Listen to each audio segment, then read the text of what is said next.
நண்பர்கள் அனைவருக்கும் வணக்கம். ஒரு சகோதரனுக்கு சைக்கிள் தேவைப்படுதுன்னு சொல்லி பதிவு போட்டிருந்தேன். இரவு நல்லால எனது உறவினர் மூலிமா அந்த சைக்கிள் கிடச்சிது. 2 சைக்கிள் கொடுத்தாங்க.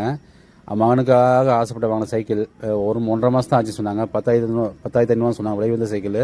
இந்த பிரச்சனை கேட்டவுடனே அவங்க வேறு எதுவுமே சொல்லலை. இந்த சைக்கிள் கொண்டு போய் அந்த பையனை கொடுங்க, நல்லா வந்துட்டு போட்டுன்னு சொன்னாங்க. இன்னொரு சைக்கிள் கொஞ்சம் சின்ன வேலை இருந்தது, வேலை பார்த்து யாருக்கிட்டாலும் கொடுங்கன்னு சொன்னாங்க.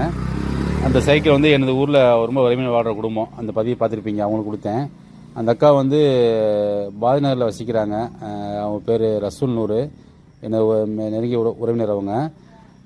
நான் கஷ்டப்படக்கூடிய சூழ்நிலை ரொம்ப கஷ்டமான ஒரு சூழ்நிலை, எங்கேயுமே பணம் கிடைக்கல. ரொம்ப நேரம் கைமாற்ற கேட்ட உடனே கொடுத்தாங்க. ஒரு ஆண்டுக்கு முன்னாடி அவர் சொன்ன மாதிரி திருப்பி அந்த காசை கொடுத்துட்டேன். அந்த மாதிரி ஒரு கஷ்டமான சூழ்நிலை உதவக்கூடிய நல்ல உள்ளம் கொண்டவங்க அவங்க. கண்டிப்பாக எல்லோரும் மனிதநேயத்தோடு வாழ்ந்தோம்னா அந்த உலகத்தில் வறுமைன்ற ஒன்று இருக்காது. மரமாக இருந்தால் நிலக்கூடிய மரமாக இருக்கணும், மனிதனாக இருந்தால் பிறகு உதவக்கூடிய மனிதனாக இருக்கணும், அப்படி தான் நான் நினைக்கிறேன். கண்டிப்பாக நமக்கு கிடைக்கிற வாய்ப்பை பயன்படுத்திங்க. எவ்வளோ நல்லது கெட்டது நமக்கு குடும்பத்தில் நடந்தாலும் அது செய்யக்கூடிய செலவு வந்து அருகாமையில் இருக்கிற வறுமை வாடகை உதவி செஞ்சு பாருங்கள், அதோட சந்தோஷமே தனி. எனக்கு சேனலை பிடிச்சதை சப்ஸ்கிரைப் பண்ணுங்கள், லைக் பண்ணுங்கள், ஷேர் பண்ணுங்கள்.